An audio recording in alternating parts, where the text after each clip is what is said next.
अस्सलाम वालेकुम friends, welcome back to Top Smarties. Drama serial रद्द। आखिरकार इसमें ट्विस्ट आ ही गया। एक तरफ तो ईमान की शादी शुरू हो गई और दूसरी तरफ आलिम साहब का घर भी बिकने लगा।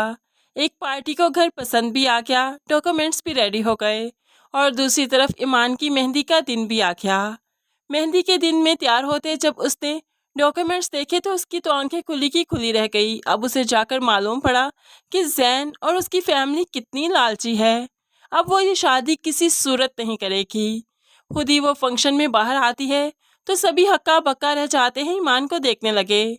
तो ईमान खुद ही सबको मुखातिब करके कहने लगी, मुझे देख रहे हैं ना आप लोग कि मैं दुल्हन हूँ। ना तो फूल बरसे, ना ही सहेलियाँ मुझे लेकर आई, ना ही बहनें, और मैं खुद कैसे आ गई। मेरे ख्याल में किसी दुल्हन की इससे पहले ऐसी एंट्री आपने नहीं देखी होगी। यहाँ पर जैन के वालिद तो आलिम साहिब पर भड़कने लगे।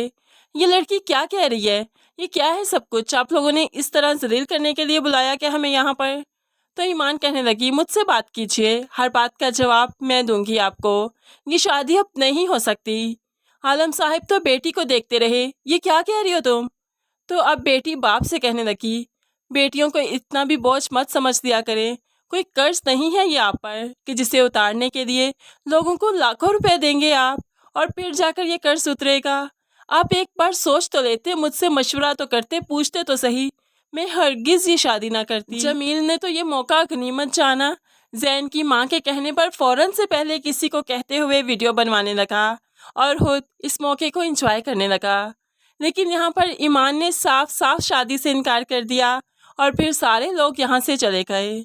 उसके बाद वो अपने बाप के पास चाहती है, बाप से बात करना चाहती है, लेकिन बाप ने तो साफ कह दिया, इसे कह दो यहाँ से चली जाए, इसकी शक्ल नहीं देखना चाहता मैं, इससे बात नहीं करूँगा। ईमान के लिए ये सदमा बहुत बड़ा है कि उसका बाप आखिर उससे बात क्यों नहीं करना चाहता, जबकि ईमान तो सब कुछ ठीक करना चाहती है, अपने घर को बिकने नहीं देना चाहती। अब वो जैन से भी बात करती है, तुम लोगों की असलियत आ चुकी है मेरे सामने, ऐसा नहीं होगा जैसे तुम्हारी माँ चाहती है और तुम चाहते हो। अब जैन के सामने कुछ भी क्लियर नहीं है, इसलिए माँ जो कुछ जैन को बताएगी उसे वही सच लगेगा, क्योंकि ईमान ने कोई बात क्लियर की ही नहीं। इस तरह से जैन और ईमान में अलहदगी हो जाएगी, जुदाई आ जाएगी।